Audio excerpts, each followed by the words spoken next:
시간이 돼서 과거제 관료제 강연을 시작하도록 하겠습니다. 미리 말씀드리는데 여러분이 알고 있는 거하고 잘 하시는 분도 있겠지만 좀 이게 복잡해서 잘 모르는 분들이 많아요. 그래서 좀 선입견을 버리고 들어주세요. 과거 제도는 사실은 굉장히 복잡합니다. 복잡한데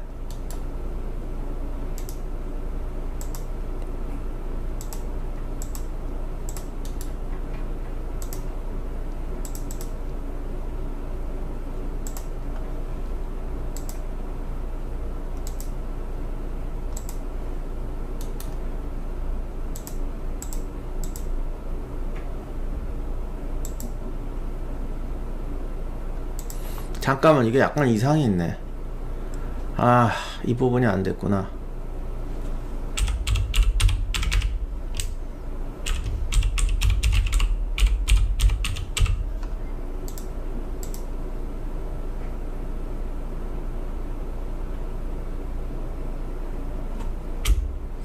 죄송합니다. 잠깐 기다려 주세요.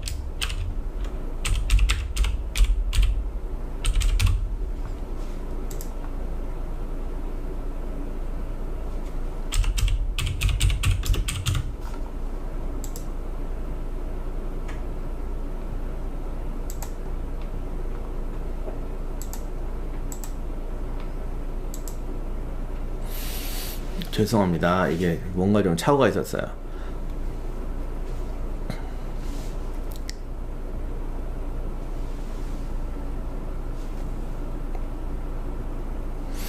자, 과거제는 상당히 복잡한데요. 일단 가장 기본, 그리고 시대에 따라 좀 변하는데 가장 기본적인 구조만 말씀드릴게요. 뭐 알성시도 있고 증강시도 있고 여러 가지 또 부가 시험이 있고 내용이 조금 다를 수가 있는데 가장 기본적인 거 보면 과거라고 우리가 흔히 말하는 문과나 무과는 소과와 대과가 있어요. 소과라는 게 일종의 1차 시험인데 이게 보통 우리가 생원진사시라고 얘기하는 겁니다. 저는 지금 문과만 말씀드리는 거예요. 그래서 생원진사시는 과목이 달라요. 과목이 달라서 그런데 아무튼 한성시, 이게 이제 향시라고 해서 지역별로 봅니다. 1차 시험은 서울에서 보는 걸 한성시라고 그러죠. 한성시 정원 200명입니다. 향시는 도별로 할당을 해요. 내가 이 더하기 빼기 하기 싫어서 안 세봤는데 저기 평안도, 함경도 이런 데는 뭐 35명, 가장 많은 게 경상도가 100명, 뭐 충청도는 65명 이런 데도 있어요. 그래서 정확한 비율은 저도 지금 계산 안 해봤지만 아무튼 서울 한성이 200, 향시가 뭐 다 합쳐서 한 4, 500 이 정도 되는 게 뽑습니다. 이렇게 뽑으면 원래 생원진사시는 성균관으로 들어가야 돼요. 이게 원래는 명나라 과거제 같으면 이 소과를 붙으면 성균관 입학 자격을 얻는 거예요. 그런데 우리나라는 성균관 입학 자격은 생원시에 주고 진사는 성균관에 안 들어가도 되는데 그러면 생원은 성균관에 반드시 들어가야 되냐? 안 들어가도 그만이에요. 그러니까 좀 이게 이상해. 그래서 들어가도 되고 안 들어가도 돼. 그리고 원래는 성균관에서 공부한 사람만 대과에 응시할 수 있어야 되는데 우리는 또 이게 아니에요. 성균관에 들어가도 되고 안 들어가도 되고 성균관을 졸업 안 한 사람도 시험 볼 수가 있어요. 요게 좀 한국 과거의 독특한 구조인데 뭐 이렇게 돼요. 그러면 성균관에 왜 들어가냐? 근데 역시 나중에 기록을 보면 성균관에도 공부한 사람들이 제일 많이 붙어요. 그래서 가능하면 성균관에 들어가려고 하죠. 그렇게 해서 소과 합격자가 이제 결정이 납니다. 이게 서울이 200명이라 좀 인구 비례에 대해서 불공평하지 않느냐라고 또 생각하는 분도 있고 또 그렇게 논문 쓴 분도 있어요. 야, 이거 뭐 지역에 너무 차별한다. 근데 이게 차별이라는 게 당시 도별 인구를 우리가 정확히 몰라요. 그리고 서울 인구도 정확히 모르고 그리고 서울 사람한테 특권을 주는 게 아니라 서울의 관료군들이 되게 몰려 있어요. 물론 그 자체가 특권층 아니냐 하면 할 말은 없는데 이게 인구 비율이나 관료, 과거 공부를 하는 사람의 비중으로 보면 한성시가 꼭 사람이 많은 것도 아니에요. 정원이 많은 것도. 그래서 오히려 조선시대 관료들 보면 가능하면 옛날에 우리 운전면허 같은 거 할 때 보면 요즘은 그거 어떻게 되는지 모르겠다. 과거에는 서울은 너무 운전면허 사람이 몰리니까 뭐 어디 다른 도에 가면 한가하대더라. 그래서 멀리 가서 붙는 분들도 있었어요. 마찬가지로 조선시대에도 향시가 더 붙기 좋았다 그래요. 그러면 지방에 응시하면 못하게 하니까 그걸 또 어떻게 하냐면 아버지가 수령으로 관찰사로 부임할 때 아들이 따라가요. 원래 가족은 못 데려가는데 아들 정도는 따라갈 수 있어요. 따라가서 거기서 붙어요. 그럼 또 백도 확실하잖아요. 그 지역 수령인데 뭐 이래가지고 지방에 아버지 수령 때 따라가서 향시에 붙는 사람도 꽤 있습니다. 아무튼 그렇게 해서 소과에서 걸러지면 그 다음에 대과를 보게 됩니다. 대과는 일본을 초시라고 그러는데 이게 이제 또 이게 관시, 성균관 시험 있고 한성시 있고 향시 있어요. 정원이 좀 줄죠. 근데 이게 보면 확실히 성균관이 좋은 게 성균관에 들어가 있으면 관시, 성균관 대상으로만 보는 관시라는 게 있어요.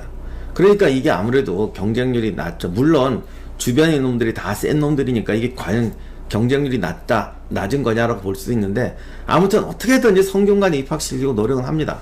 그래서 여기서 붙은 사람이 회시라고 그래서 이제 우리가 흔히 말하는 장원급제 나오는 그 본 시험에 이제 가게 되죠.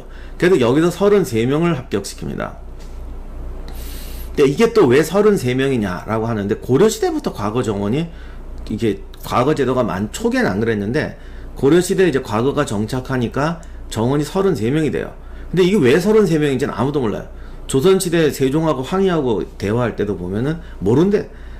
뭐 그래서 고려시대 불교를 좋아해서 불교의 33천을 따라서 33인을 한 게 아니냐 뭐 이런 설도 있는데 아무튼 모르고 조선도 나름 전통인데 바꿀 수도 없고 그렇다고 불교의 33천을 따랐다고 공식적으로 얘기할 수도 없고 그래서 그냥 모르는 걸로 갑니다.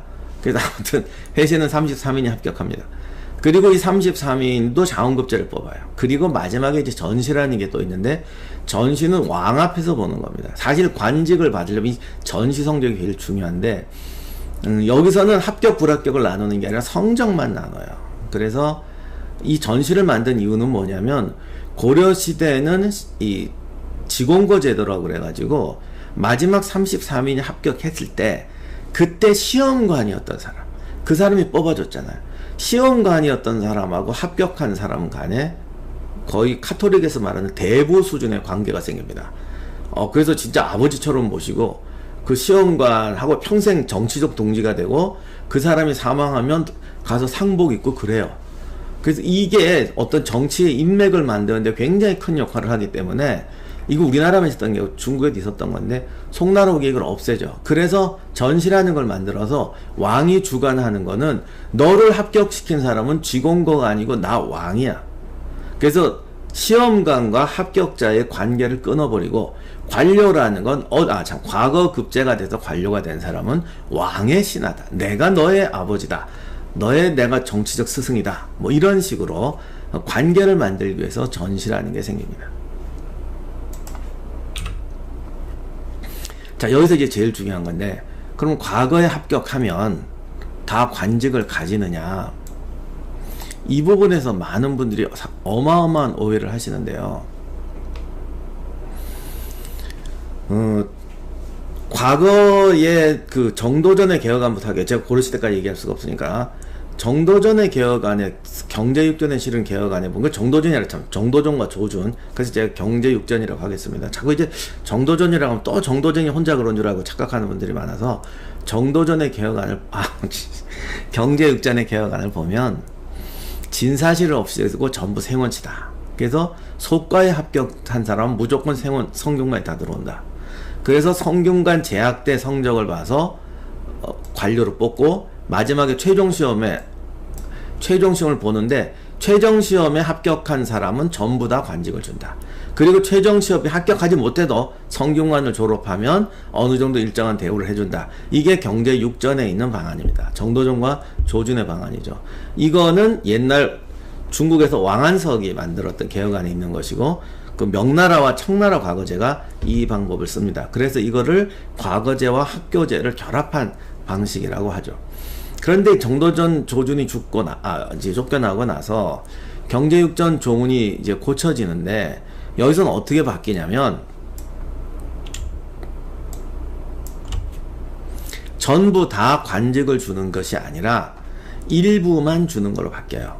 그리고 생원 진사시가 다 섞이고 성균관은 아까처럼 우대 조건이지 반드시 들어와야 되는 조건은 아니고 성균관을 졸업했다고 해서 관직으로 준다. 이거 다 없애버립니다.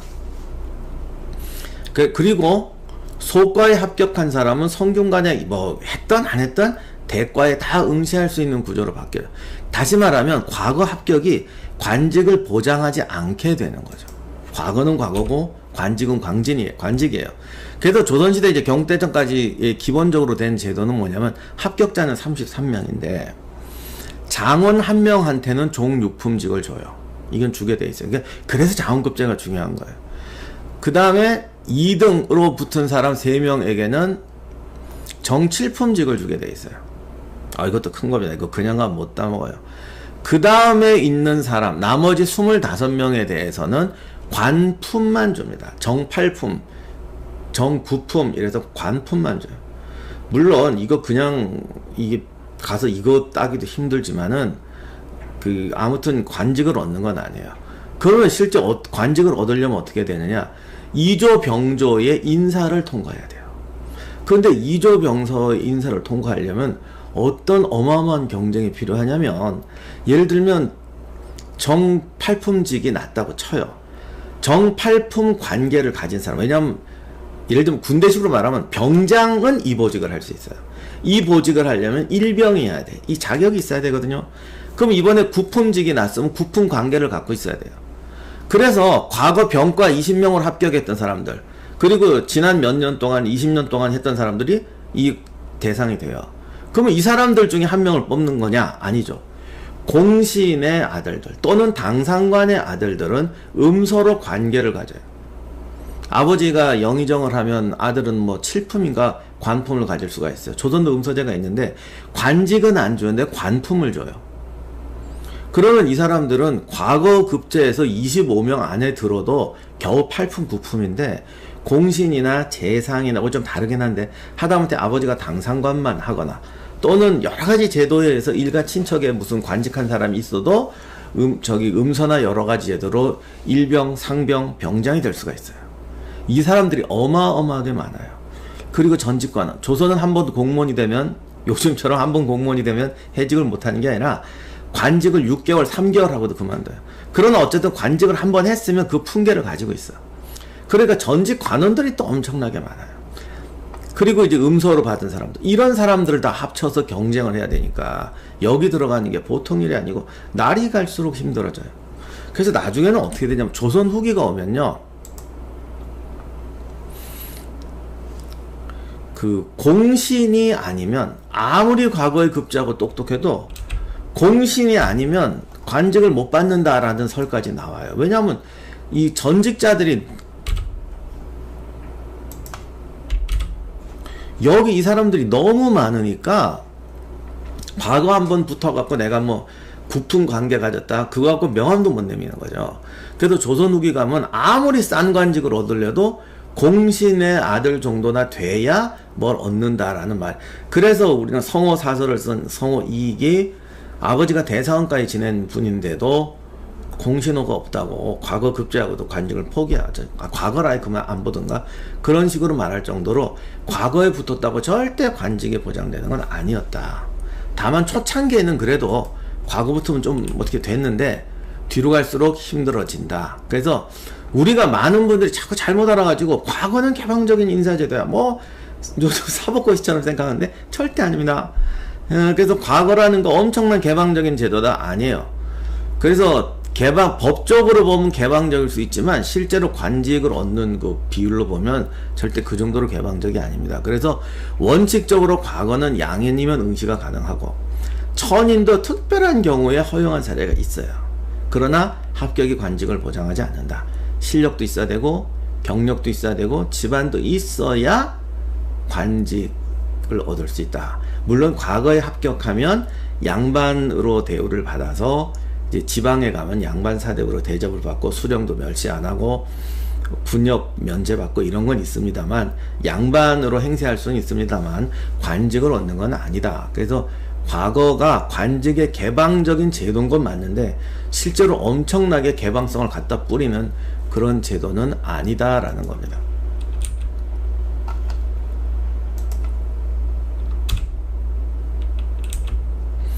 자, 그러면 많은 분들이 여기서 안타까워하네. 그러면 정도전의 방법은 어떻게 보면 요즘 로스쿨 제도라고도 할 수가 있는데, 정도전 방법대로 이 정도전은 이런 식으로 하기 때문에 과거에 합격해도 관직이 결국 족벌을 하고 이렇게 특수 집단을 한다. 그러니 전국에서 공평하게 사람을 뽑아서 학교에 넣어서 졸업한 사람은 일괄로 관료를 다 주자. 그리고 실력으로 테스트해서 승리를 시키자. 이론적으로는 참 훌륭한 제도죠. 그래서 어떻게 보면 굉장히 개방적이고 합리적인 제도라고 볼 수가 있어요. 그런데 로스쿨 만들 때 그렇게 했는데 우리나라 지금 로스쿨 문제가 뭡니까? 이게 별로 사법고시보다 더 안개방적이라는 거잖아요. 그러니까 이론하고 실체가 다른 게 이런 건데, 과연 그러면 정도전의 방법대로 했으면 그 관료제가 실력번이 사회가 됐을까? 아니라는 게, 왜냐면 명나라 청나라 그 제도 쓰거든요. 쓰는데 처음 나라 건국해서 잠깐 그게 효과가 있어요. 좀 지나면 소용없어요. 학교 성적 다 조작하지 뭐. 그리고 붙을 때부터 뭐, 그러면 학교에 붙기만 하면, 그러니까 성균관에만 들어가면, 로스쿨에 들어가기만 하면 출세가 보장된다 그러면 그 경쟁 과정에서 또 부정이 어마어마하게 나요. 그래서 다 이게 소용이 없더라고.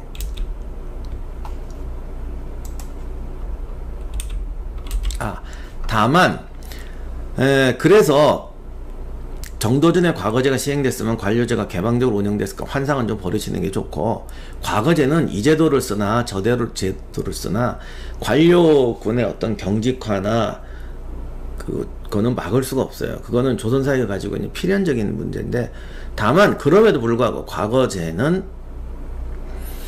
조선시대 양반 4대 보충, 관료는 아니라도요, 양반 4대 보충을 지속적으로 늘리는 데는 효과가 있었고, 단기간이지만 장기적으로 가면 결국 그렇게 받았던 사람의 아들, 손자, 할아버지는 생원 진사밖에 못했지만 아들, 손자 중에서 또 공부해서 올라가서 관료가 되는 그런 약간의 신화적인 개방성은 유지가 됩니다. 그게 또 조선사회의 역동성을, 개방성을 보여준 하나의 유저가 되는데, 근데 어느 사회나 사실 그 정도 개방성도 없이는 사회가 유지가 안 돼요.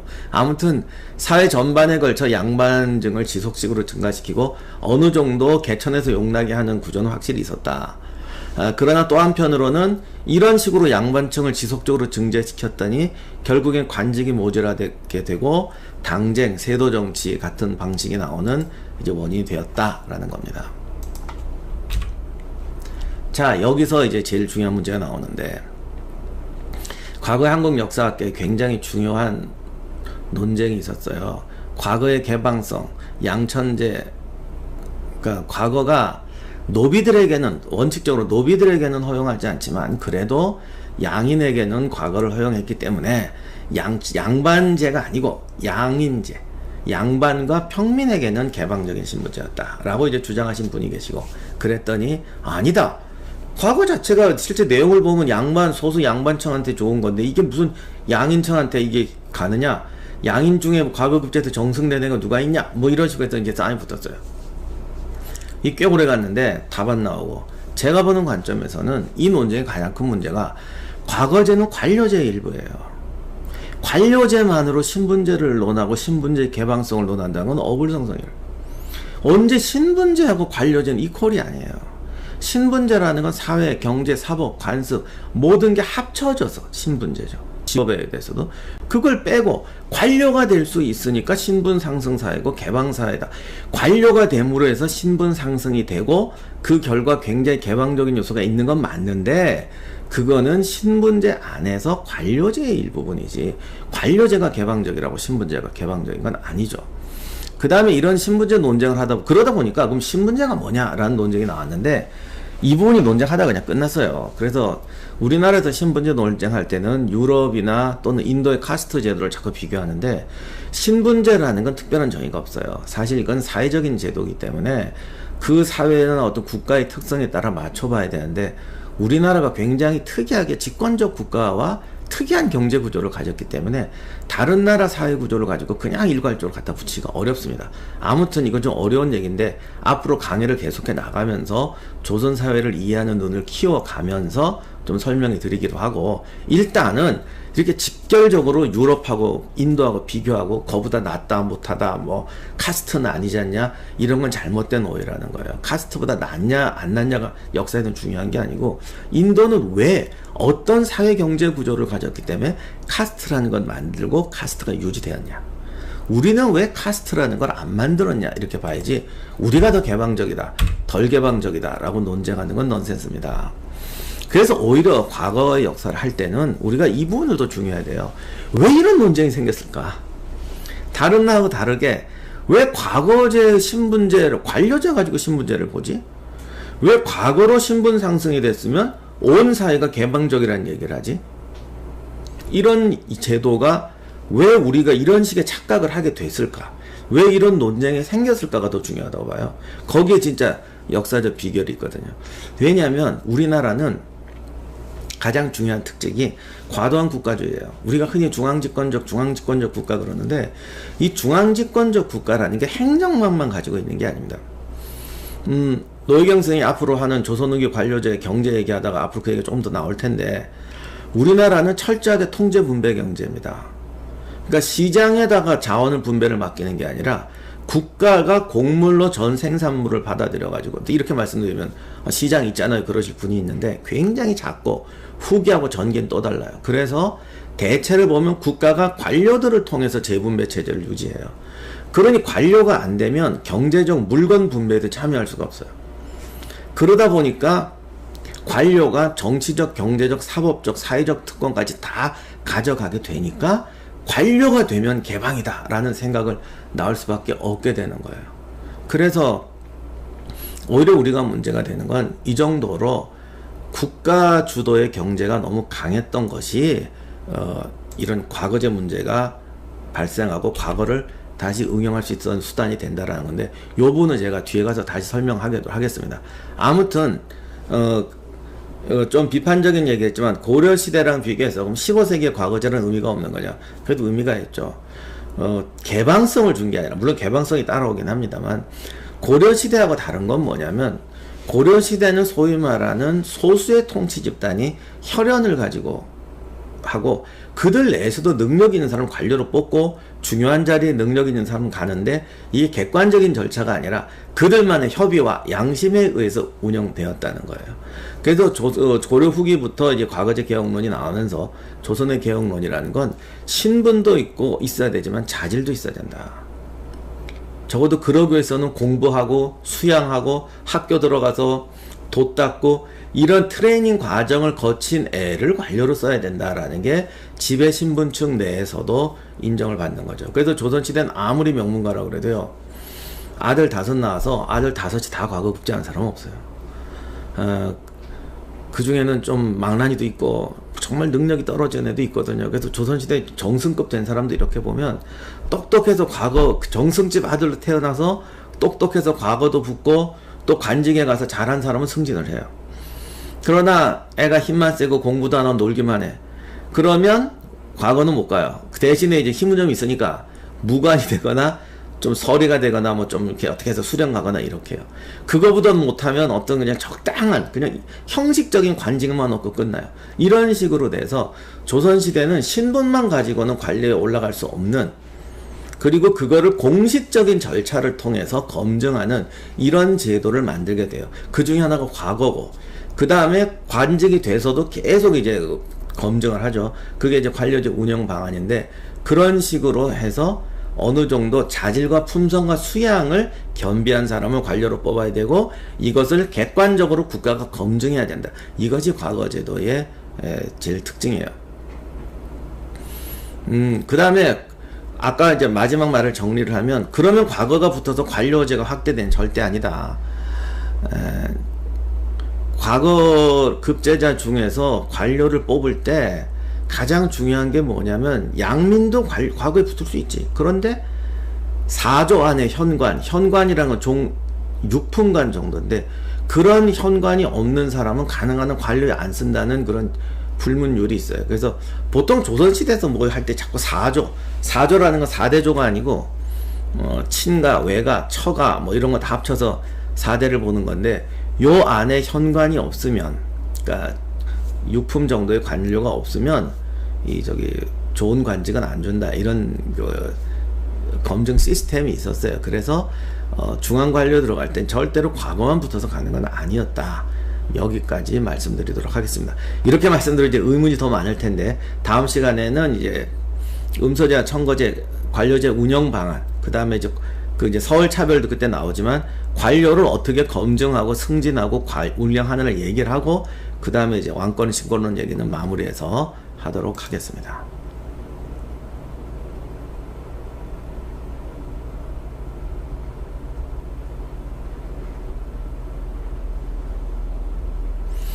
관료는 못되고 신분만 양반인 사람이 급증하면서 양반들 사이에 폐쇄적이고 체면만 중시하게 된 게 아니냐. 확실히 그런 요소는 있어요. 좋은 지적인데, 조선 후기 가면 양반이 무지하게 늘잖아요. 그 양반이 늘면 그 양반들이 재미난 게, 우리는 생각에 돈 주고 양반 샀다, 그럼 막 공부도 안 하고 그럴 것 같죠. 안 그래요. 내가 이제 돈 주고 양반을 샀어도 이제 양반이 됐으면 기본 소양을 갖춰야지. 그래 공부도 합니다. 그런데 말씀하신 대로 실제로 관료가 못 되거든요. 자기들이 알아요. 그러니까 체면, 뭔가 이 양반스러워야 되잖아요. 그러니까 책을 끼고 시 공부하고, 그래서 이제 양반으로, 내가 관료가 없어도 양반의 어떤 품위와 능력은 갖췄다, 이거 하려고 노력하게 되죠. 그래서 그때부터 일 안 하고 책 보고 시 쓴다 그러고, 이제 막 토론하고, 그리고 이제 전개는 없었던 이상한 그 박전의 양반전에 나오는, 제가 제일 싫어하는 뭐 젓가락도 이렇게 두드리면 안 되고 뭐 이렇게 맞춰야 된다, 비가 와도 우산 쓰고 가면 안 된다, 이런, 아까 시작하기 전에 어떤 분이 질문, 사무라이 기사도 비슷한 거예요. 기사도 사무라이가 원래 있었는데 뭔가 해가 저물 때가 되면 과잉이 된다, 과포장이 되는데 그런 증세가 나타나기 시작하죠.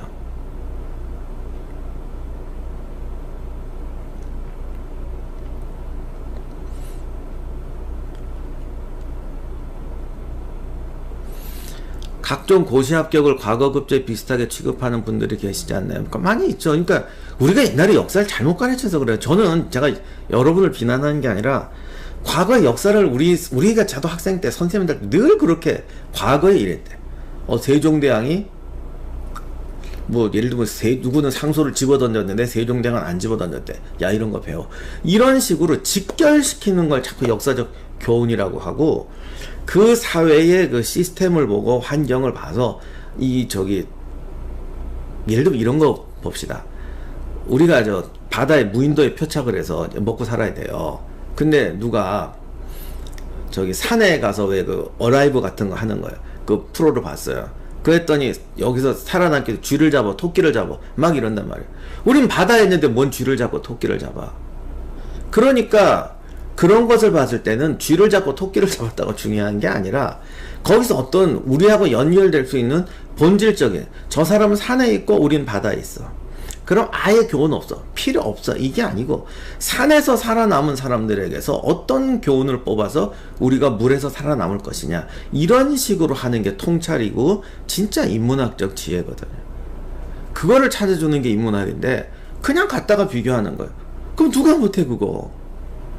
그냥 책만 읽으면 할 수 있어요. 그러니까 엉터리 지식인이 범람하게 되고, 잘못된 교훈, 잘못된 어떤 사회관이 번지면서 지식이 보급되면서 지성이 늘어나는 게 아니라, 지식이 늘어나는데 논쟁만 들어갔고 허위적인 쓸데없는 교훈만 늘어나서 사회가 더 복잡하고 싸움만 나는 거죠. 이런 게 제일 안타까운 점이라고 생각해요.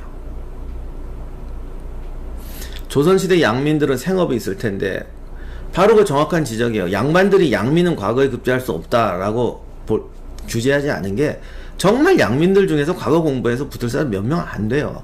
그러니까 그냥 놔둔 거고, 가끔 정말 열심히 공부해 붙으면 얘 정말 훌륭한 애네 하고 칭찬해 주는 거고, 그러다가 이제 조선 후기에 이제 너무 많아지니까 이제 그것도 이제 안 통하고 그러죠.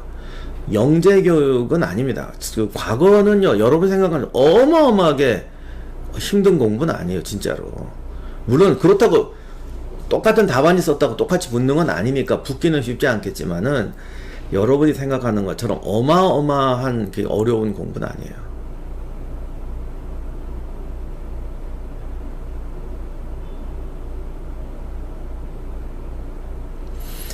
관점에 따라 다른데, 맞죠? 관점에 따라 다르죠. 세상 사람은 누구나 관점에 따라 달라요. 저도 제 말이 다 맞다고 하는 건 아니에요. 제가 생각하는 이야기를 하는 거죠. 그래서 관점에 따라 다른 이야기를 듣고 그 중에서 여러분이 여러분의 관점에서 또는 여러분의 환경에서 올바른 지혜를 얻어서 올바로 적용하는 것도 여러분의 능력이죠. 그게 또 지혜고, 제가 여기서 무언가를 던져줘서 그냥 그걸 받아서 써먹을 수 있는 지식은 또 없어요. 모든 지식은 본인한테 들어가서 본인이 또 활용해야 되는 거예요. 책만 읽는 지배층 간의 위선적 소모적 싸움이 커진 건가요? 조선 후기에 확실히 그런 쟁사가 나타납니다. 실제로 실록에서 논의가 돼요. 아, 이거 막 이게 좀 양반이 많아지니까 상소도 올라오고 막 이러는데, 아니 뭐 이렇게 말도 안 되는 소리래 막 이러니까, 아, 요즘 애들이 양반이 들으니까 그냥 방구석에서 공부도 안 한 애들이 그냥 뭐 좀 봤다고 요즘 말로 인터넷 보고 댓글 치면서 논쟁을 하다 보니까 이런 게 생깁니다. 근데 뭐 어떡합니까? 이렇게 된 거. 이렇게 넘어가는 게 조선후기입니다.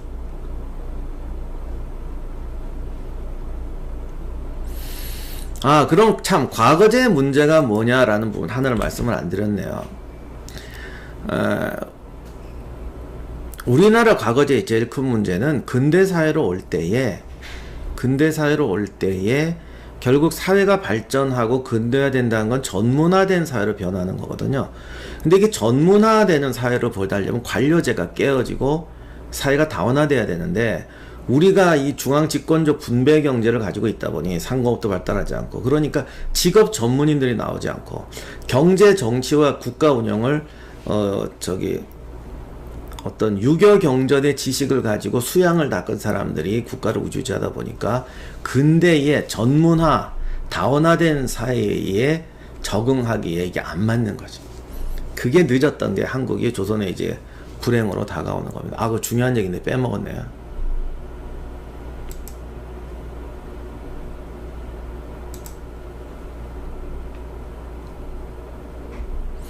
자, 오늘 여러 가지로 모여주신 분들 감사합니다. 오늘 그리고 토론도 이렇게 좋은 질문 해주셔서 감사합니다. 아무튼 마지막에 중요한 강연을 빼먹어서 제가 아까운데, 아무튼 그런 것 때문에 과거 제도는 14, 15, 16세기에는 나름 굉장히 중요한 역할을 하지만, 이것이 근대화될 때는 너무나 통합된, 권력적으로나 학문적으로나 정치, 경제, 사회 통합된 지식을 가지고 사회를 운영하다 보니 전문가가 등장하지 않게 되고, 사회 다각층에서 나오는 진짜 전문가, 부르주아나 기술자 같은 전문가를 인정하지 않게 되고, 그 전문화된 사회에 맞는 관료 선발 제도라든가 어떤 전문화된 관료 제도로 변하지 못한 것이 한국 한말의 불행이었다고 생각됩니다. 그리고 어떻게 보면 그 전통이 아직까지 남아가지고 시험 만능주의라든가 시험으로 보면 객관적이라든가 이런 게 많이 생기는 것 같은데, 그 문제는 제가 다음 시간에 말씀드리도록 하겠습니다.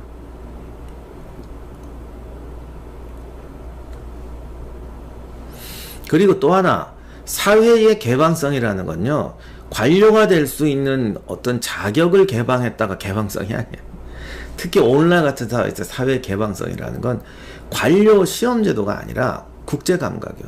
세계를 어떻게 보고, 또는 우리 사회에서도 기술자, 상공업자, 각 전문 분야의 사람들을 인정해주고, 그 사람들을 올바로 체킹할 수 있는 방법, 기준이 만들어져야 되는데 그게 안 만들어졌잖아요. 예를 들어 역관을 평가할 때도 양반 관료들한테 하는 거 그냥 갖다 드리는, 목수를 평가할 때도 도덕성부터 따져. 물론 사람에게 다 도덕성은 있어야죠. 그러나 특화된 전문, 이게 굉장히 중요한 거는, 오늘날 현대사회 구글이나 정말 인류 기업들도 제일 고민하는 게 적합한 사람을 어떻게 뽑느냐는 거예요. 그걸 면접으로 뽑겠어요? 관상으로 뽑겠어요? 거기에 따른 여러 가지 기준을 하는 건데, 그런 이것도 다원화죠. 그래서 강론화, 전문화, 다원화 시켜서 그거를 통합하는 게 이제 미래 소위 4차 산업 시대의 승패예요. 내가 10만 명의 직원을 거느리고 있는 기업인데 이 10만 명의 직군이 다 달라. 그러면 전부 그 자리에 맞춰 가장 적절한 애를 뽑는 10만 개의 방법을 쓴다. 옛날엔 그거 못 써요. 근데 지금은 오히려 인공지능이나 컴퓨터 같은 게 있으니까 그런 걸 써도 또 통합할 수가 있다고. 그렇게 돼서 지금은 오히려요, 강론화시켜, 통합할 수 있는 기능을 가지고 강론화시킨 회사가 가장 총체적인 능력이 뛰어난 회사예요. 근데 10만 명을 토플 점수로 뽑아. 그리고 그 사람들한테 10만 개의 자리를 분배해. 어느 조직이 이기겠어요. 그래서 지금은 통합과 전문화가 분리되는 게 아니라 4차 혁명이라는 건 아무리 분열시켜도 그걸 통합할 수 있는 능력이 생겼다는 거예요. 그러면 강론에서 전문화가 돼야 되는데 우리는 마치 조선시대 과거 하듯이 중앙을 틀어잡고 그거를 통일된 기준을 밀어붙이고 그걸 안 하면 국민들이 들고 일어나서 객관적이 아니다 이랬다 이거 이렇게 통합 국가가 나서서 객관적인 시험을 봐라 이렇게 되면 전체적인 경쟁력이 떨어질 수밖에 없어. 오히려 지금 기업이 고민하고 세상의 모든 관료든 행정 공무원은 제일 고민해야 되는데 이 문제인데 이 부분이 지금 처져가요. 내가 맹세코 예언하는데요. 이 상태로 가면 10년 지나서 우리나라 모든 조직의 경쟁력은 상대적으로 엄청나게 떨어집니다. 물론 우리보다 못한 나라랑 보면 우리가 성장하고 있으니까 성장하는 것처럼 보이죠. 근데 최인류하고 이류의 차이는 더 벌어지게 되는 겁니다. 이상으로 마치도록 하겠습니다. 여러 가지로 감사합니다. 좋은 질문들, 오늘 좋은 질문들 해주셔서 감사한데 다 대답 못 드린 건 죄송하게 생각하고 다음 시간에 앞으로 좀 자주 해서 저도 이 강연 키우고 여러분의 궁금증도 좀 빨리빨리 풀어드리려고 하는데 다음 시간에 또 뵙도록 하겠습니다. 고맙습니다.